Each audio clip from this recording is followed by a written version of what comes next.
Map number 2 of this best of 3 now underway.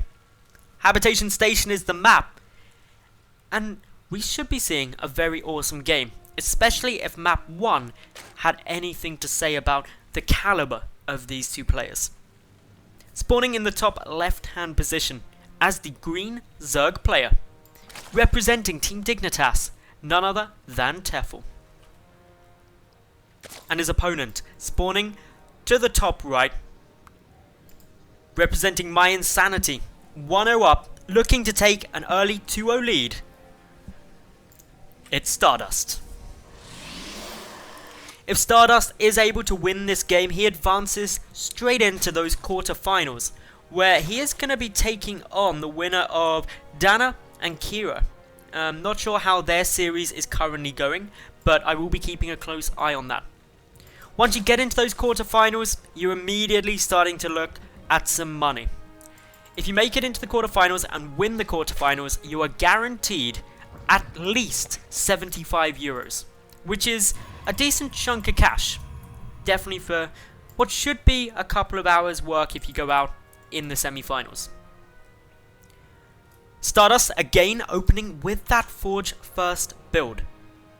Not definitely going to be a cannon rush, but it'll be interesting to see if he decides to go for it. Especially since game number 1, Tefel defended a cannon rush beautifully.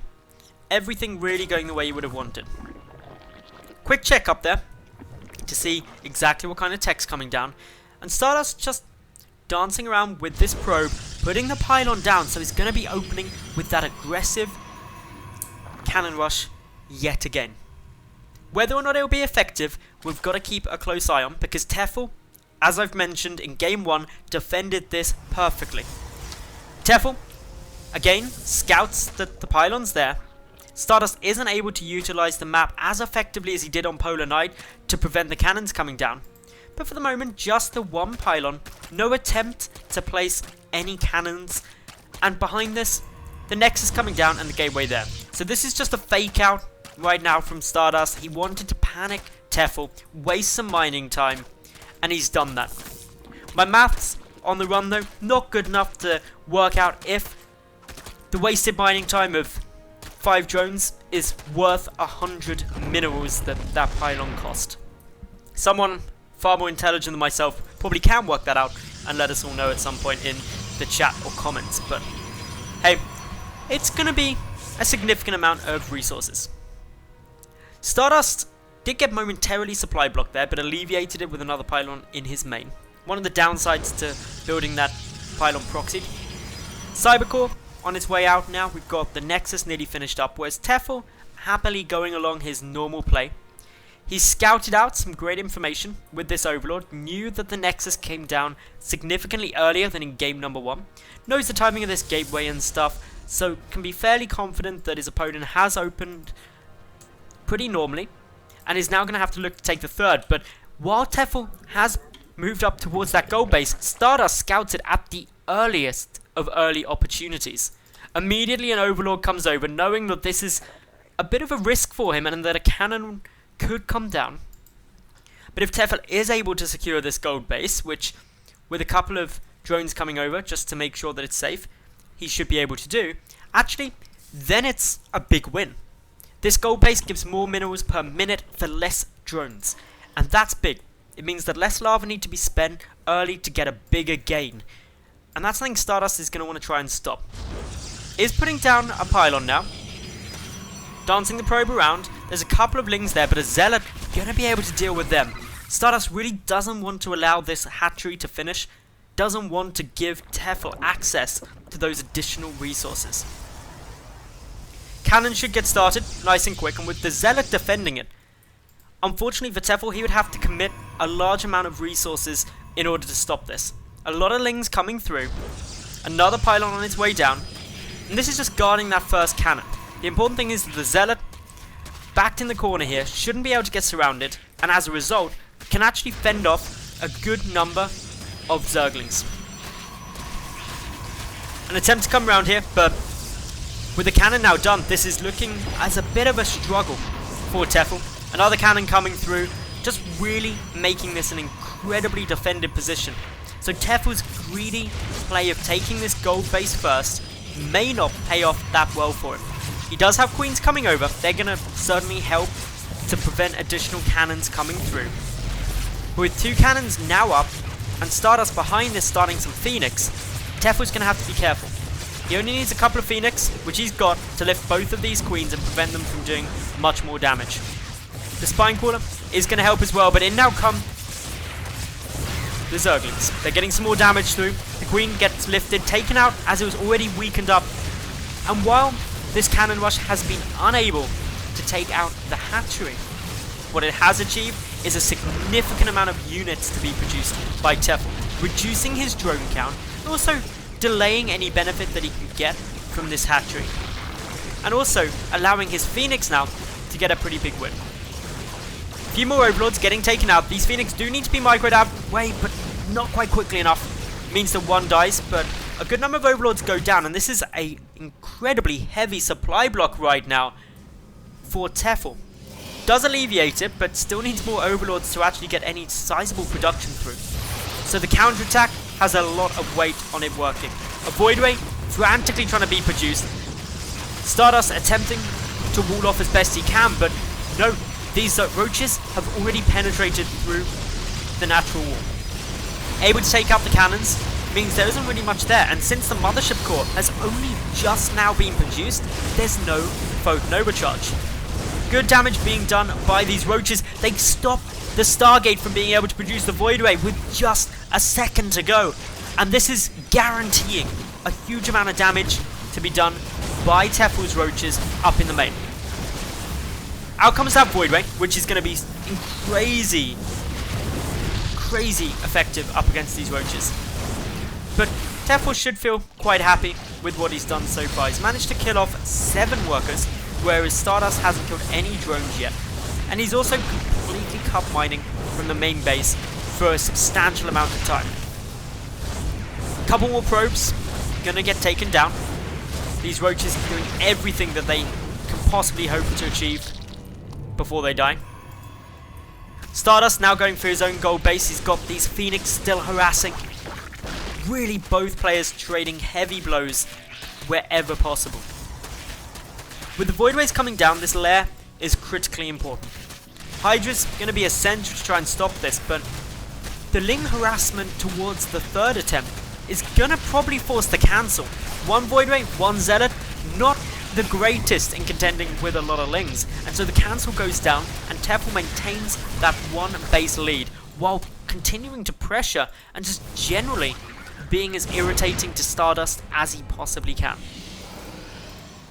The Void Ray count though, rapidly rising, and with only roaches on the field, it's going to be quite tough to defend with just queens and spores alone. But the Hydra Den has begun, it's on its way out, and once Hydras start hitting the field, that's when this Void Ray Immortal composition isn't going to be as effective as Stardust may hope. So what Stardust does now is transition into Colossus. He's got the Robotics Bay coming through, additional gateways coming through, and he's also trying to take that 3rd yet again. In come the Phoenix, going to be able to pick off a few more drones, keeping Tefel's drone count pretty low. It's not devastating, however, because Tefel is at the gold base, and as I previously mentioned, the gold base's big advantage isn't necessarily that it gets more minerals per minute, but that it needs less drones to do that, which means that having a slightly lower drone count doesn't matter to Tefel as much as it would on maps without a gold base.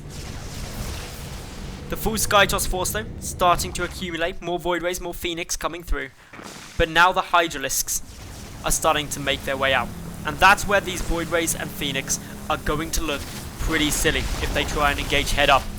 Void Rays getting annihilated there, big misplay by Stardust, allowing those to get killed. His attention will have been elsewhere. Tefel probably can't believe his luck there that he traded an Extractor for 2 Void Rays, but what it's done is given Tefel an even bigger advantage this game, and things looking incredibly good for the Dignitas player. A cancel already gone down on Stardust's 3rd. He knew there was not a hope that he could defend that against the incoming attack. but can he defend this natural? The first Colossus, not yet out, not going to be out in time, so the force fields are going to be important. No Photon overcharge as the Mothership Core was picked up very fast. Force fields looking quite good though. The Colossus trying to take down this army as it moves up the ramp, dishing out a lot of hurt, splashing a considerable number of these units, and forcing Tefel back for now. But this is in no way a full retreat yet. Tefel is pumping out more units, so he is preparing for a follow-on attack. He knows that he's fully saturated at all of these bases, needs one more drone and gas there, but he's got his hive, meaning that Vipers can be coming out exceptionally soon. He's gone for mainly a Hydralisk heavy army, and once he's got those Vipers, even the Colossus isn't going to be able to stop that. May not even come to that though, as Tefel, moving forward, he's got just a lot of stuff here at the moment, and that's going to be the concern for Stardust, who continues to try and harass with these Phoenix, tries to pick off a couple more workers. But he's only managed 9 worker kills so far, and that is not tragic to Tefel. Replacing them up nice and quick, getting those Vipers out, ready for the abducts onto the Colossi. And the big thing now is that we need to see Stardust buy himself some more time. How he's going to do that, I'm not quite sure. Some big warp-ins are certainly going to help. He needs to get enough time to get this third out and get more Colossi to be able to stop this army just rolling over him. The force fields are going to play an important part. Can they hit the money? And yes, they can to start with.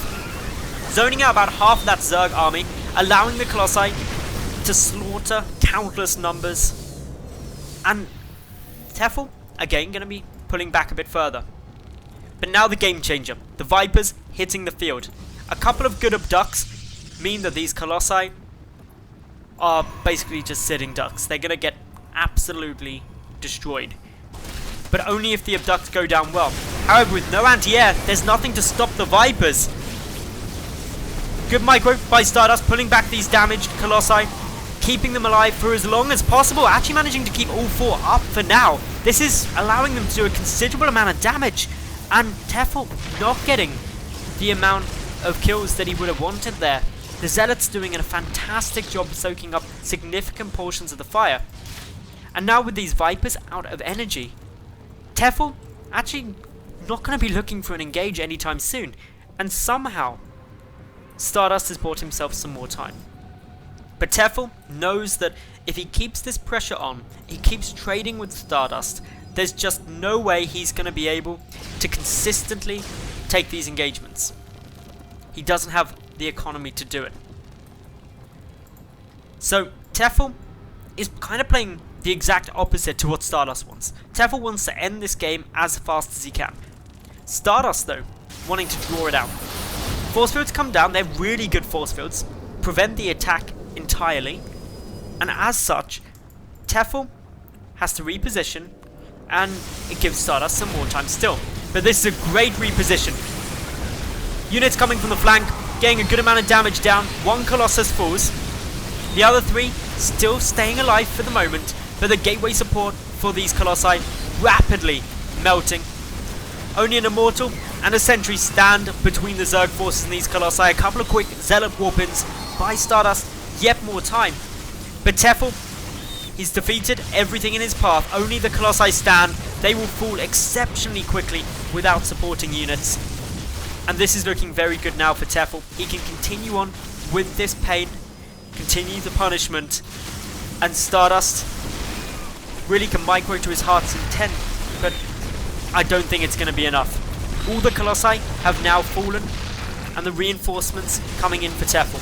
He's only got trickle enforcements though, so with only a small number of them coming through, it's going to be a big problem if Stardust can produce equally.